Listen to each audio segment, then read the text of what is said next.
Asanteni sana kwa kutufariji.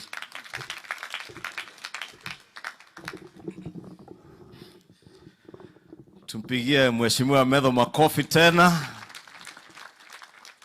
Mheshimiwa Rais, Naibu wa Rais, Spika wetu wa Senate, Governor wetu na viongozi wote na wakazi wa Kinangop, hamjambo. Muriega. Mwathani agocwo. Happy New Year. Njuge Happy New Year sababu ndio mutugo. Mwaka ukianjĩrĩria kuga Happy New Year ona rĩrĩa maũndũ marituheire ũrĩa marituheire family ĩno ya Senator witũ Medho, Mama Waweru na familia yako, kwa niaba ya familia yangu na watu wa Kikuyu na wabunge wengine wote ambao hawako hapa, wabunge wa bunge la kitaifa na Senate, niseme pole sana na nipeane rambirambi zetu zote kwa familia yenu. Na mama ametuambia kwa tribute yake kwa mzee ya kuwa huyu mzee was a glue that put the family together. Na pia Medho amesema mama alimwambia ya kuwa Mwenyezi Mungu atakuja ajaze pengo ambalo mzee ameacha. And Senator, I want to confirm to you that what mom said is indeed true. Ya kuwa hata kama baba ameondoka, ambaye alikuwa ni glue iliyoshikanisha familia yenu, aliwezeshwa kufanya hayo yote na Mwenyezi Mungu. Na Mwenyezi Mungu mwenyewe anajua sababu ya kumpumzisha mzee wakati alimpumzisha, hasa ikiwa wakati wa sikukuu ya Krismasi na wakati ambao familia nyingi zinakutana kusherehekea sikukuu.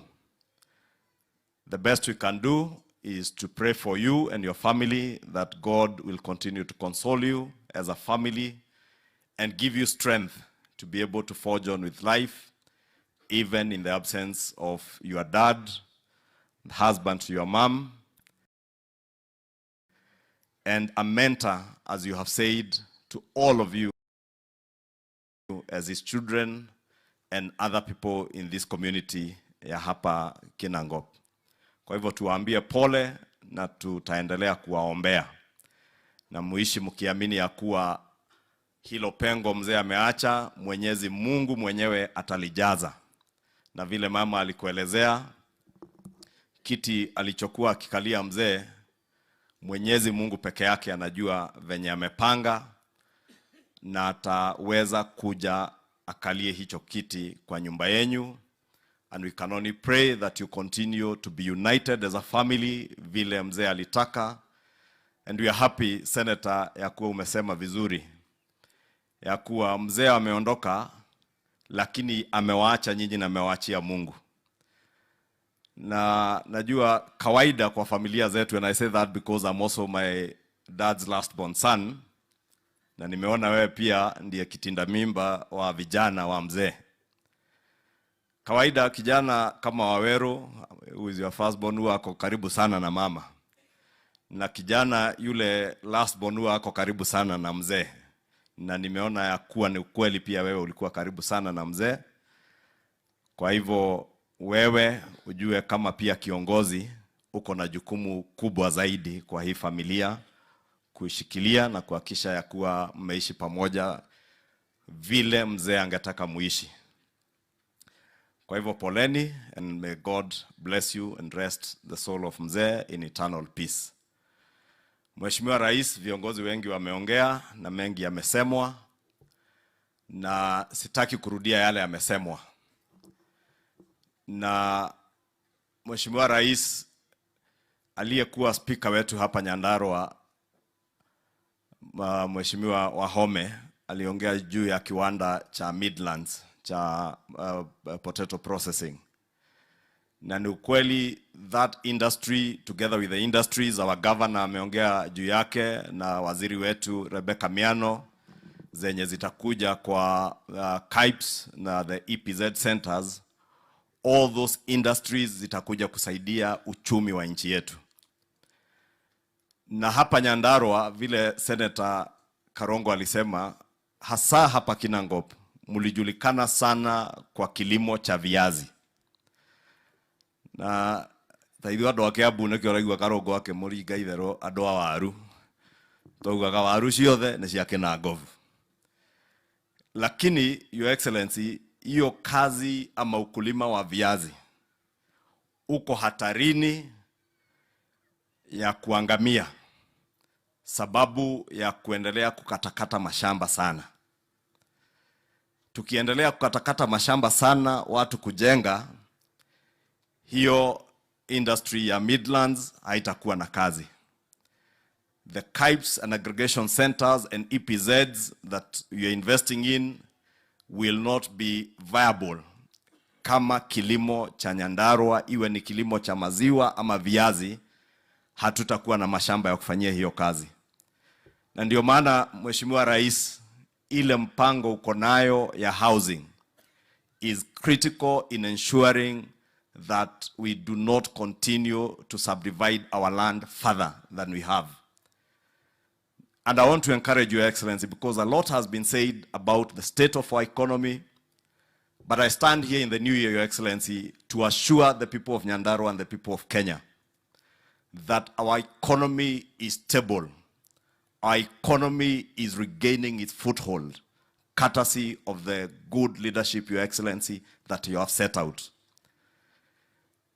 Tumeona, Your Excellency, yale tumeambiwa takrimu zinatuonyesha not just our GDP growth at almost 5.9 heading to 6%. Inflation imeweza kudhibitiwa. Na umeona hata reports za World Bank zikituambia ya kuwa Kenya is among the countries in the world that have been able to contain inflation. Na ndio maana Mheshimiwa Rais, mimi sina wasiwasi nikisema na nikiambia Wakenya ya kuwa umeweza kudhibiti uchumi wetu. And the next thing is now the economic takeoff. Your Excellency, sina wasiwasi mimi nikisikia watu wakati wa Christmas, wakati wamekula vitu zingine, wakisema wako tayari kurudi kwa maandamano. Na mimi nawaombea tu. Nikajiuliza, walituambia last year wanaenda kwa maandamano sababu bei ya unga ilikuwa 260. Leo bei ya unga iko nusu ya hiyo bei. Sasa utaambia watu unaenda kwa maandamano kuandamana nini kama bei ya unga imeteremka? Courtesy of the subsidized fertilizer, Your Excellency, ulianzisha program yake, courtesy ya mvua yenye Mwenyezi Mungu ametubariki nayo, na ile mipango dhabiti ya kuinua uchumi umetuwekea. So I want to encourage you, Your Excellency, do not relent. Tumeambiwa, Your Excellency, our forefathers in the first dispensation of our country fought for independence and lost lives. Many people lost their lives in that fight for independence. The second dispensation, Your Excellency, of our country was that of the second liberation, which culminated in the enactment of a new constitution in 2010. And there are many heroes of that second liberation, many who are still alive today and many who lost their lives and who have passed on ahead of us. The third dispensation, Your Excellency, and that's why I agree with those like Waziri who have said that you are rewriting the history of our country. The third dispensation is a dispensation that you will lead as a President of the Republic of Kenya this time. That is a dispensation of social and economic justice to all Kenyans, to ensure that there is fair distribution of our economic prosperity, access universal health coverage, that mzee like our father here who has passed on ahead of us, who we have read suffered from diabetes, na amekuwa akitibiwa kwa hospitali za serikali na za kibinafsi.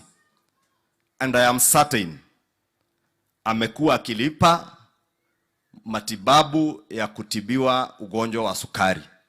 And we have many Kenyans wako na cancer na magonjwa mengine critical and chronic, wenye wamekuwa wakirudi kwa mifuko wanauza mashamba sababu ya health costs in our country.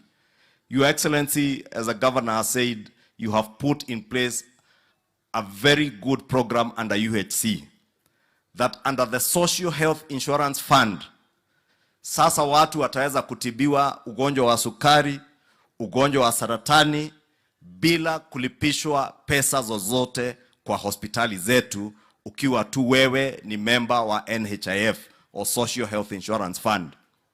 Lakini Mheshimiwa Rais, vile tulivyoambiwa na viongozi wengine hapa,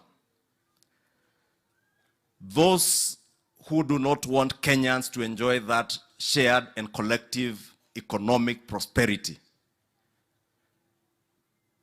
are sabotaging these programs.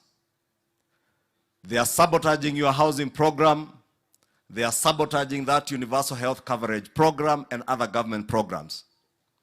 And Your Excellency, allow me to speak to our judiciary as we bid farewell to Mzee Michael, and ask our judiciary not to allow our judicial officers to be used by the economic saboteurs, those who want to sabotage that endeavor to ensure that we have collective economic prosperity.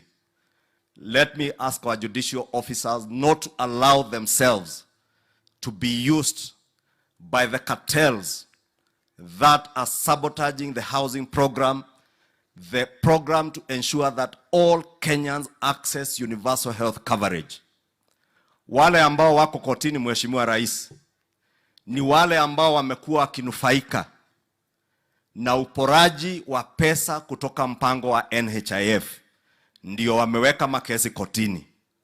Wale wengine unasikia, wale Ndindi Nyoro wameongea juu yao hapa, the masters and architects of state capture, wale ambao walidhani ya kuwa Wakenya wataishi milele na milele kama slaves wao na familia zao. They are the ones today who are pushing the sabotage of the housing agenda. And Your Excellency, I said the other day, and they sent all their social media teams to descend on me, but I want to tell them today, Your Excellency, mimi hakuna mtu wa kunitukana kwa social media anaweza fanya nikose kukuambia ukweli. If through state capture wewe ulifanya a Chinese contractor ajenge nyumba 2,000, zaidi ya 2,000 affordable housing on private land, as we have been told, through state capture, Kenha, a state agency, inaenda kujenga barabara on private land, ili wewe ujenge your own private city, Wakenya waendelee kuwa tenants on your land. Your Excellency, I want to ask you, do not relent, never relent on the endeavor to ensure that the housing agenda becomes a reality. Those who are ahead of you, courtesy of state capture, sabotage that program so that they benefit themselves and their families. Your Excellency, you are now the architect of that third dispensation of our country to ensure that we have social and economic justice to all Kenyans, that all Kenyans can access affordable housing, young Kenyans can access jobs. Huyu Senator Medho, Your Excellency, unakumbuka na amesema vizuri. Na ni vizuri sababu ni kijana husikiza huyu senator wetu. Unakumbuka wakati tulitembea hapa mara kadhaa tukiomba kura, mkiwa na naibu wa rais, siku moja amesimama juu ya gari akiongea, ukaniambia mkiwa na Mheshimiwa Rigathi Gachagua, tafuta huyu kijana atoke kwenye yako akuje UDA, wakiwa na Mheshimiwa Karongo Wadhangwa. And when I spoke to both of them, Your Excellency, I can confirm, sababu Karongo alikuwa Secretary General, alikuwa na cheo kubwa kidogo pale kwa hiyo chama. Huyu Medho ndiye alikuwa wa kwanza kuniambia enda uambie rais mimi, sababu hata mzee alikuwa ameniambia the same thing, mimi nimehama na nitaongea na Karongo tuhame pamoja, na wakahama wakaingia UDA. And that is why with God's blessings the people of Nyandarua elected him as senator hapa, na Karongo kama senator wa Nyandarua wa Kiambu. Mheshimiwa Rais, nimesema hivyo sababu ulisaidia huyu Senator Medho na Karongo kama vijana wawili wachanga wakapata kazi kama maseneta. But the bigger challenge in our country today is millions of young people, their age and below, who have no jobs. Those jobs can only be guaranteed if we actualize that housing agenda and all the programs, even those of manufacturing and industry, as Waziri has said, if they become a reality. I want to encourage you, do not relent, do not lose your focus on your agenda. Hawa watu wa kelele, wewe tuachie. Mimi tukiwa na Dindi Nyoro na wale wengine na Senator Medho, tutapambana na wao na tutamalizana. Wewe uendelee na kazi ya kujenga hiyo barabara ya Hithe, uendelee na kazi ya KIPES na ile ingine yote ambayo umepangia watu, including universal health coverage. Rais, ukumbuke tulitangazia wa Kenya kutoka Januari hii, Kenyans will be able to pay 300 shillings kwa NHIF. Leo ni Januari tarehe 2, Kenyans cannot do that. Sababu wachache wameenda kotini kuzuia huo mpango. And I said, Your Excellency, the other day, we shall not, and I speak that now as a leader of majority in the National Assembly, and I know the Speaker Senate is here. We shall not allow, because we have seen a judge even purporting to injunct Parliament from carrying out public participation, which is a constitutional requirement. Your Excellency, as we have said before, we shall not allow both or either judicial autocracy or executive autocracy in this country, Your Excellency. And we say that as a people's representatives.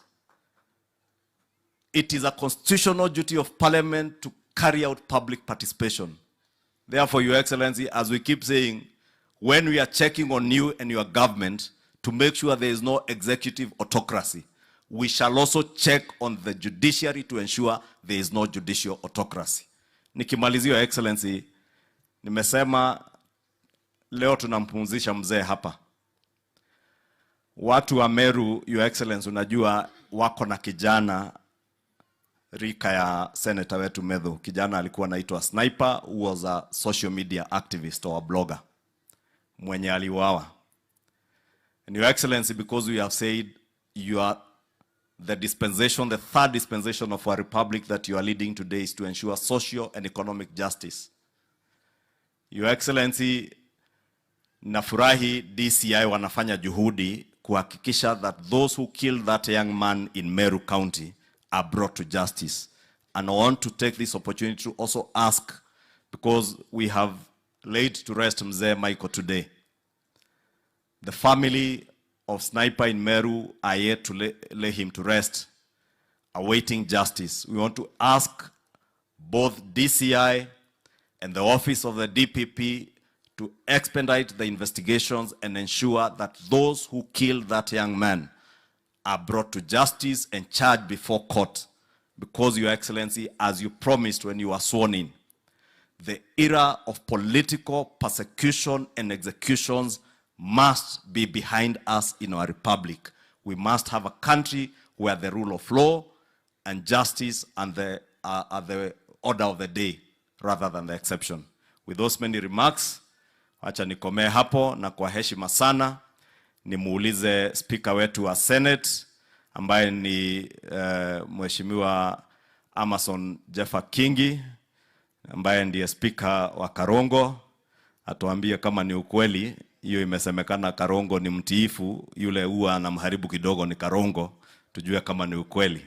Na nikimalizia, Your Excellency, allow me also to convey to the family the condolences of the Speaker of the National Assembly, who is a very good friend of Senator Medho, Speaker Moses Wetangula, and also convey the condolences of the Leader of the Majority of the Senate, Senator Aaron Cheruyot, who is not with us today, is out of the country, and also the Chief Whip of the Senate, Whip Boni Halwale.